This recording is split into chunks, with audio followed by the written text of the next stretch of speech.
चलो अब इस वाले सिचुएशन को, सेकंड सिचुएशन को हम लोग क्या करते हैं, टेबल के थ्रू समझ लेते हैं, टेबुलर प्रेजेंटेशन में समझ लेते हैं। इसका एग्जांपल प्राइस हम लोग पहले ले लेते हैं 10 और सेकंड सिचुएशन में 10 ले लेते हैं। अब इसमें 100 और 120, यहाँ पर ध्यान दो, मैंने आपको अभी बताया कि जो चेंज इन डिमांड होगा, परसेंटेज चेंज इन डिमांड जो होगा वो हमारा कम होगा। टेबल में देखो यहाँ पर सिर्फ 20, 100 माइनस 20 से ही हमारा क्या हुआ है, चेंज हुआ है, यानी कि स्लाइटली 0.5 या 10%। ओके, यहाँ पर जो हमारा चेंज हुआ है प्राइस में 20 से 10 यानी कि हाफ, यानी कि 50%। तो यहाँ पर देखो 20% यहाँ पर चेंज हो रहा है क्वांटिटी डिमांडेड में और प्राइस में चेंज हो रहा है 50%। इससे आपको क्या समझ में आ रहा है, जो हमारी डिमांड होगी वो कम चेंज होगी और प्राइस हमारी ज़्यादा चेंज होगी। ठीक है, चलो अब इसको हम लोग ग्राफिकली समझ लेते हैं कि ग्राफ में कैसे हम लोग इसको करेंगे। सेम है, ग्राफ आपने पेंसिल और स्केल से बनाना है। यहाँ पर आपका आएगा y axis, x axis 0। Same हर सिचुएशन में जैसा होता है, प्राइस y एक्सिस पे, क्वांटिटी डिमांडेड x है। यहाँ पर लेते हैं 50, 100, 150। ठीक है, सेम यहाँ पर 10, 20 एंड 30।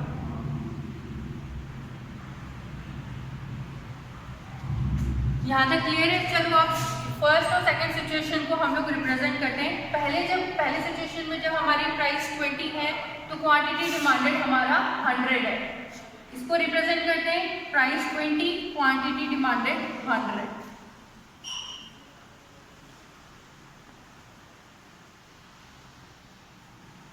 कुछ इस तरीके से यहाँ पर हमारा पॉइंट आएगा पहले सिचुएशन का।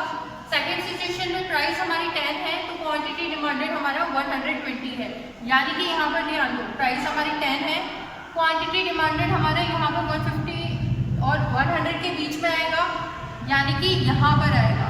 ठीक है, 100 और 150 के बीच में आएगा, 120 हमारा यहाँ पर आएगा बीच में। ठीक है, जब अब हम लोग इसको जब रिप्रेजेंट करेंगे तो 10 प्राइस और 120 हमारा यहाँ पर आएगा।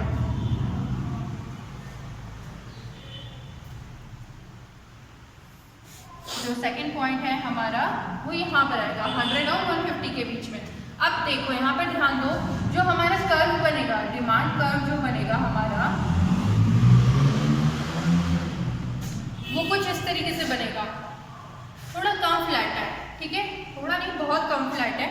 ठीक है, बिल्कुल ऐसा ऑलमोस्ट स्ट्रेट ही है। ठीक है, आपको अब इसका कंक्लूजन क्या निकालना है, लीस्ट सबसे पहला है जो हमारा पहला कंक्लूजन निकलेगा, लीस्ट फ्लैट। जो हमारा डिमांड कर्व बनेगा, जो हमारा डिमांड कर्व बनेगा, डीडी मैं डिनोट कर रही हूँ डिमांड कर्व को। Okay, demand curve is least flat in this situation. कौन सी सिचुएशन के बारे में पढ़ रहे हैं हम लोग, लेस इलास्टिक डिमांड।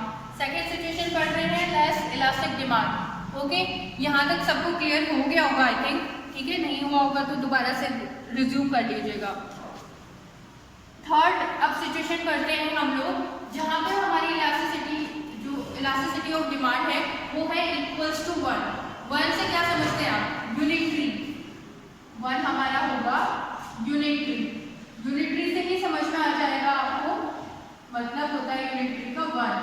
और जब हमारी इलास्टिसिटी ऑफ डिमांड है इक्वल्स टू 1, जब हमारी elasticity of demand equals to 1 आएगी तो हमारी कौन सी सिचुएशन होगी, कौन सी डिग्री होगी, यूनिटरी डिमांड। ओके, अब इसको समझते हैं, elasticity of demand equals to 1। ठीक है, ये वाली सिचुएशन है हमारी। अब इसको समझते हैं कि इसका कैसे होगा। इससे सिंपल है, किसी भी चीज को हम लोग इक्वल वैल्यू से डिवाइड करते हैं तो हमारा 1 आता है। ओके, जब हम लोग फॉर्मूला लिखेंगे, इसका फॉर्मूला फिर से रिपीट कर दूं, percentage change in demand upon percentage change in price. Okay, जब हम लोग एक ही वैल्यू को आपस में डिवाइड करते हैं तो आता है 1। ठीक है, जब अब सपोज करो 20 upon 20, percentage change in demand हमारा 20% हो रहा है, similarly percentage change in price जो है हमारा वो भी 20% ही हो रहा है। इसका कंक्लूजन क्या निकलेगा, 1। ये वाली सिचुएशन से आपको क्या समझ में आ रहा है, change in percentage change in demand जितना हो रहा है उतना ठीक है, तब जाके हमारा जो इलास्टिसिटी ऑफ डिमांड है वो हमारा आएगा इक्वल्स टू 1। ठीक है, पॉइंट क्लियर है। अब इसको देखते हैं, जो हमारा इसमें अब ये फॉर्मूला आपको समझ में आ गया होगा। टेबुलर हम लोग एग्जांपल लेके समझते हैं इसको। प्राइस क्वांटिटी डिमांडेड, एग्जांपल ले रही हूँ मैं, प्राइस हमारी जब 20 है तो क्वांटिटी डिमांडेड हमारा 100 है।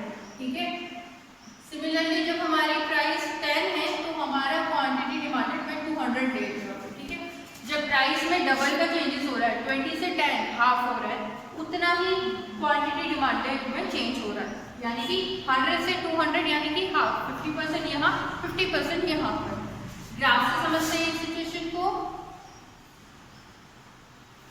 y axis x axis 0, price quantity demanded. Okay, यहाँ पर ले लेते हैं 10, यहाँ पर ले लेते हैं 20, यहाँ पर फिर से वापस same 50, 100, 150 and 200।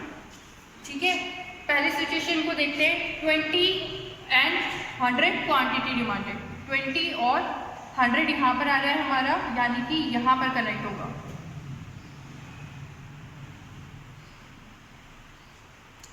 Something like this. ठीक है, पहली सिचुएशन का हमको पॉइंट मिल गया डिमांड कर्व बनाने के लिए। 20 प्राइस है तो 100 हमारा क्वांटिटी डिमांडेड है। सिमिलरली सेकंड सिचुएशन में जब हमारा 10 प्राइस है तो हमारी क्वांटिटी डिमांडेड हमारा कितना है, 200 है। तो कुछ इस तरीके से बनेगा। आपने पेंसिल और स्केल का यूज करना है, मेरी तरह नहीं। ठीक है, नीट एंड क्लीन बनाना है। अब यहाँ पर देखो, जो डिमांड कर्व बनेगा वो हमारा और फ्लैट हो जाएगा। जो डिमांड कर्व बनेगा हमारा, यानी कि ये D और D, डिमांड कर्व D और D से डिनोट करियो, तो क्या होगा हमारा डिमांड कर्व। कंक्लूजन ये निकलेगा कि डिमांड कर्व हमारा क्या है, इसके कंपैरिजन में ये वाला डिमांड कर्व और फ्लैट है। Demand curve is becomes flatter.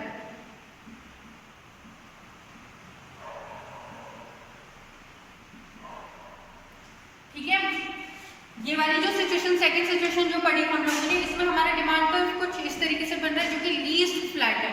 ठीक है, जब हम लोग कंटिन्यू करेंगे थर्ड सिचुएशन में, जहाँ पे हमारी इलास्टिसिटी क्या है, बढ़ रही है, यहाँ पर लेस देन 1 है, यानी कि 0 और 1 के बीच में है, 1 नहीं है, 0 और 1 के बीच में है।